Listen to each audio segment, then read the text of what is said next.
에보트 레버러토리스를 지금 보신다면 한 문장으로는 이렇게 정리됩니다. 실적의 중심은 의료기기인데 투자 심리는 제품 신뢰 이슈가 흔들 수 있습니다. 그래서 오늘은 두 축으로 보겠습니다. 첫째, 최근 한 달 이슈가 실제로 얼마나 큰 리스크인지. 둘째, 2026년 성장 스토리가 어디에서 현실 매출로 이어질지입니다.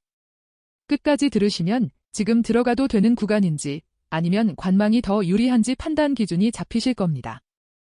최근 흐름은 일정이 굉장히 촘촘합니다. 12월에는 연속 혈당 측정기 쪽에서 품질 관련 공지가 있었고 1월 중순에는 일부 센서가 혈당을 실제보다 낮게 표시할 수 있다는 시정 조치가 공개됐습니다.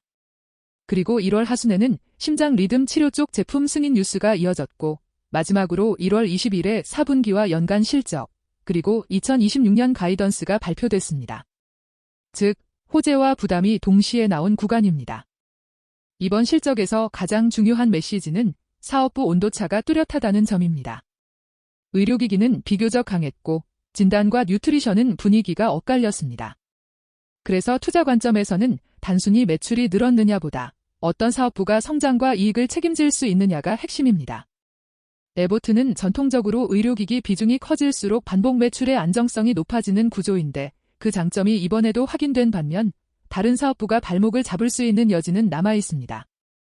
회사가 제시한 2026년 가이던스는 성장 자신감을 보여주는 동시에 시장의 검증 포인트를 선명하게 만듭니다. 핵심은 유기적 매출 성장과 이익 성장의 균형입니다. 의료기기가 계속 끌어주면 전체 목표는 가능한데 뉴트리션이 예상보다 오래 흔들리면 가이던스의 신뢰가 떨어질 수 있습니다. 그래서 지금은 숫자 자체보다 그 숫자를 만들 동력이 실제로 현장에서 작동하는지, 즉 제품 채택과 판매 흐름이 이어지는지를 확인하는 구간입니다. 최근 이슈 중 투자자가 가장 예민하게 봐야 할 부분은 프리스타일 리블의 3계열 센서의 시정 조치입니다. 일부 물량에서 혈당이 실제보다 낮게 표시될 수 있다는 내용이 핵심인데요.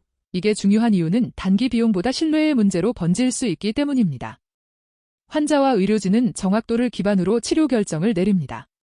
따라서 작은 확률이라도 반복 노출되면 브랜드 신뢰와 처방, 보험 커버리지까지 영향을 받을 수 있습니다. 이 부분이 단기 변동성의 중심입니다. 이 이슈는 단순히 교환 비용으로 끝나지 않을 수 있습니다. 단기적으로는 제품 교체 지원, 고객 대응, 운영 비용이 늘 수 있고 이 과정에서 공급과 재고 운용 부담이 생길 수 있습니다. 중기적으로 더 중요한 건 전환입니다. 경쟁 제품으로 갈아타는 움직임이 커지면 회복이 더뎌집니다. 그래서 체크포인트는 세 가지입니다. 첫째, 이슈 범위가 더 확대되는 추가 공지가 나오는지. 둘째, 의료 현장에서의 불만이 채택 속도를 늦추는지. 셋째, 법적 비용이나 합의 이슈로 확장되는지입니다. 반대로 긍정 모멘텀도 분명합니다. 에보트는 심장 리듬 치료 영역에서 PFA 계열 포트폴리오를 확장하고 있습니다. 이런 제품군은 한번 병원 채택이 되면 시술과 함께 소모품 매출이 반복되는 구조라 레버리지가 큽니다. 다만 관건은 속도입니다. 승인 뉴스 자체는 출발점이고 실제로는 병원 도입과 시술량이 매출로 연결되기까지 시간이 걸릴 수 있습니다.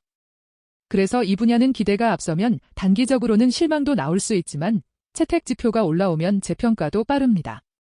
진단 사업은 코로나 검사 수요가 정상화된 이후 성장 논리가 약해진 구간을 지나고 있습니다. 에보트가 이 공백을 메우기 위해 선택한 카드가 포트폴리오 확장이고 그 중심에 이그젝트 사이언시스 인수가 있습니다. 이거는 발표 시점은 조금 앞이지만 지금도 진행 중인 대형 이벤트입니다. 투자 관점에서는 성장 스토리를 다시 세울 수 있는 기회인 동시에 단기적으로는 통합 비용과 조건 변화에 따른 불확실성이 있습니다. 결국 시장은 시너지가 숫자로 보이는 시점을 기다리게 됩니다. 전망은 시나리오로 보는 게 깔끔합니다. 낙관 시나리오는 리블의 이슈가 확대 없이 빠르게 안정되고 의료기기 고성장이 유지되며 심장 리듬 치료 채택이 가속하는 경우입니다. 기준 시나리오는 이슈는 관리되지만 뉴트리션 회복이 더딘 가운데 가이던스 범위 내에서 주가가 출렁이는 그림입니다. 비관 시나리오는 추가 공지나 소송이 길어지면서 신뢰가 훼손되고 경쟁 심화로 의료기기 성장률이 둔화되는 경우입니다. 지금은 어느 시나리오 확률이 커지는지 관찰하는 구간입니다. 마지막으로 투자 전 체크리스트입니다. 첫째, 2026년 성장 목표를 의료기기가 어떻게 만들어낼지 내 언어로 설명할 수 있는지 보셔야 합니다. 둘째, 리블에 관련 이슈가 추가로 커질 때도 감당 가능한 비중과 기간인지 점검하셔야 합니다. 셋째, PFA와 심혈관 제품이 실제 채택 지표로 이어지는지 확인할 계획이 있어야 합니다. 넷째, 이그젝트 사이언시스 거래 진행 과정에서 일정과 조건이 바뀌는지 추적하셔야 합니다. 이 네 가지가 정리되면 에보트는 안정성과 성장성을 동시에 볼 수 있는 종목이 됩니다.